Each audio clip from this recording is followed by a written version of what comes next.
कैलाशपति महादेव नंदीश्वर को कथा सुना रहे हैं। एक ब्राह्मण परिवार था कांपिल्य नगर में। पिता का नाम था यज्ञदत्त ब्राह्मण, बेटे का नाम था गुणनिधि। गुणों का खजाना जिसके अंदर भरा होता है उसे कहते हैं गुणनिधि। परंतु नाम गुणनिधि था, लेकिन वास्तविकता में अवगुण निधि था। निधियां तो थी लेकिन गुण की नहीं, अवगुणों की। तो यज्ञदत्त ने अपने पुत्र को समझाया, गुणनिधि से कहा, गुणनिधि ये सब छोड़ दो, हम ब्राह्मण हैं। लेकिन नहीं माना पुत्र। जननी जने तो अस जने, या दाता या सूर, इससे तो अच्छा पांच भली व्यर्थ गंवावे नूर। घर से निकाल दिया गुणनिधि को। गुणनिधि जंगल में चला गया। जब बच्चा घर में काम नहीं करता फिर हम कहते हैं यू में गो, तुम जा सकते हो, तुम्हारा घर में कोई अधिकार नहीं है। अब गुणनिधि को तो कई दिन बीत गए, भोजन ही नहीं मिला, भूखा तड़प रहा था। शाम का समय था, अंधेरा हो रहा था, तो उसने देखा एक घर नजर आया। तो सोचा इस घर में जाता हूं और यहां मुझे खाने के लिए कुछ ना कुछ तो प्राप्त होगा, मेरी अक्षुधा शांत हो जाएगी। तो जैसे ही उस वीराने मकान में गया, अंधेरा हो रहा था, कुछ नजर नहीं आ रहा था, खंडर पड़ा था। भूख बड़ी जोर से लगी थी, कुछ भी नहीं मिला। एक वस्त्र गुणनिधि ने पहना हुआ था, अब मिले तो तब कुछ रोशनी हो। तो अपने तन से उस वस्त्र को गुणनिधि ने उतार दिया और उसमें आग जगाई। कपड़ा जलने लगा तो उस टूटे फूटे खंडर में भी रोशनी होने लगी, उजाला। दिन सा निकल गया और जब उस खंडर में रोशनी हुई तो वहां खाने के लिए ढूंढने लगा। तो खाने के लिए तो कुछ नहीं मिला, लेकिन वहां पर मिला भगवान महादेव का शिवलिंग।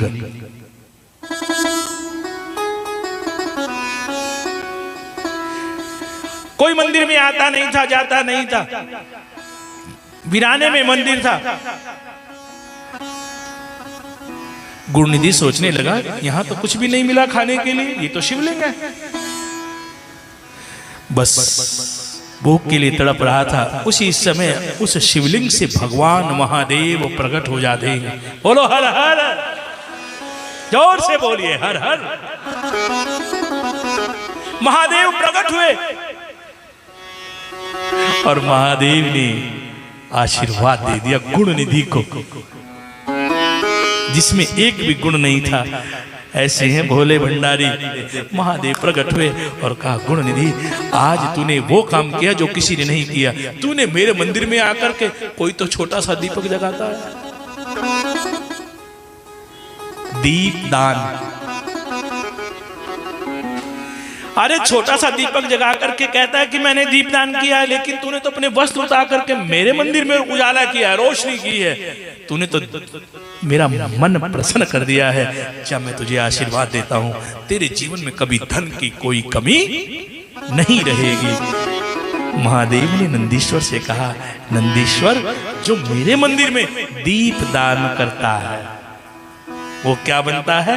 धनवान, वो माला माल हो जाता है। नंदीश्वर ने कहा, महाराज उसने वस्त्र जला दिया, भगवान प्रसन्न हो गए और कहा धनवान हो जाओगे, आपके जीवन में कोई कमी नहीं रहेगी, मैं कैसे विश्वास करूं? तो महादेव जी ने कहा, सुनो,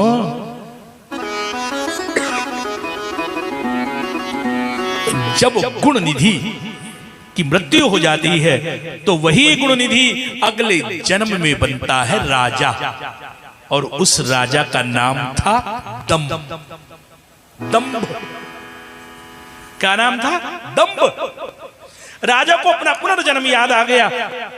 अच्छा, मैंने शिव की पूजा की थी, मैं तो गुणनिधि था, मंदिर में मैंने दीपदान किया, तो आज मैं बन गया राजा दंभ। तो अपनी प्रजा को घोषणा की और अपने नौकरों से कहा कि घर घर दीपक, रुई और घी की व्यवस्था होनी चाहिए, और अपनी प्रजा से आदेश दिया कि प्रतिदिन महादेव के मंदिर में जाना है और दीप दान करना है। राजोत्सव में दीप दान करता था, सारी प्रजा दीप दान करती थी। राजा दंभ का वो जन्म भी सफल हो जाता है शिव की पूजा करते करते। और वही राजा दंभ जब तीसरा जन्म लेता है तो क्या बनता है? कुबेर। बोलो हर हर। जानते हो कुबेर को? अरे पूरे धन के मालिक हैं कुबेर। पहले जन्म में गुणनिधि, दूसरे में राजा दंभ और तीसरे जन्म में बना कुबेर। चपटी भभूत में है बखान क्या कर